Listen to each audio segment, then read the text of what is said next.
One of the things that you have inside of your computer is sometimes you maybe make a mistake on a document, you delete a document, you make changes, you don't know what changes you made. So you need some kind of what's called a file history. Now, file history might not be a familiar term to a lot of you. However, previous versions might. And this is kind of what they did with previous versions. Added a few enhancements to it, talked to a focus group. The focus group said, previous versions, what's that? File history, that's great. And they changed the name to file history. Let's see how to set that up. Just get in there the usual way. File, and then we'll do an H to really narrow it down.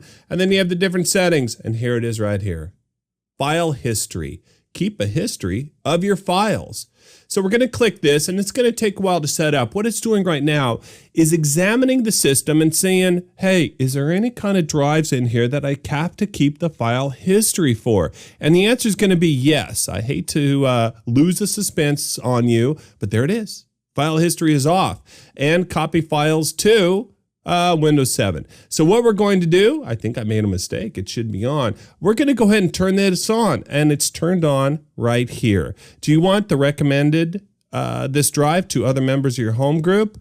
Sure, why not? And we'll go ahead and do that. So what we're doing is we have a history now, and anytime we make a change to a document, as long as this thing runs, I'll show you how to time the running of this in a second here, then, hey, you got all the previous versions of your files, and it's not gone yet.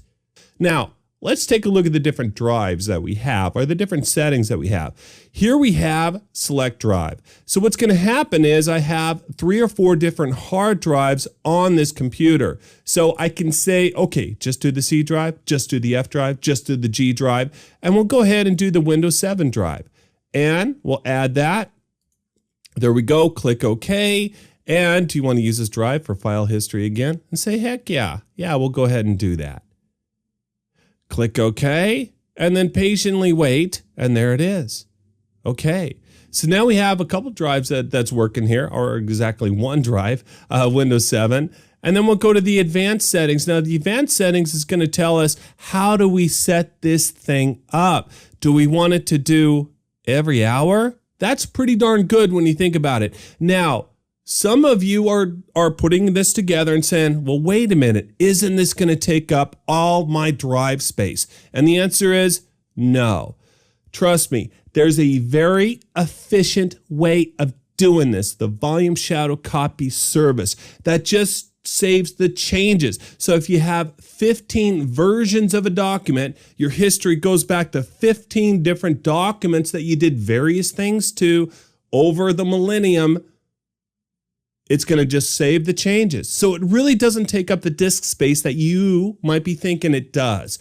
And keep saved versions forever. And we're going to just keep them forever until basically this is cleaned up or this is met, and then it starts dumping them off the end.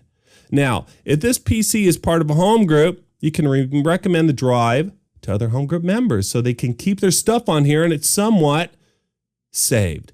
Now, let's go back. And one last thing to look at is excluded folders. Let's say we have someplace on here that we just don't want it to look for changes to our documents.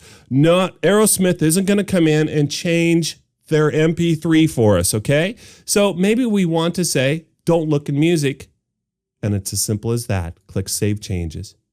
So with file history, what we're trying to do here is save a history of all the work that you've been doing diligently on all the different files that are on your system, and you think it's gone, it might not be gone yet. Highly recommend you turn on file history so you can keep a history of your files. And that's a look at file history in Windows 8.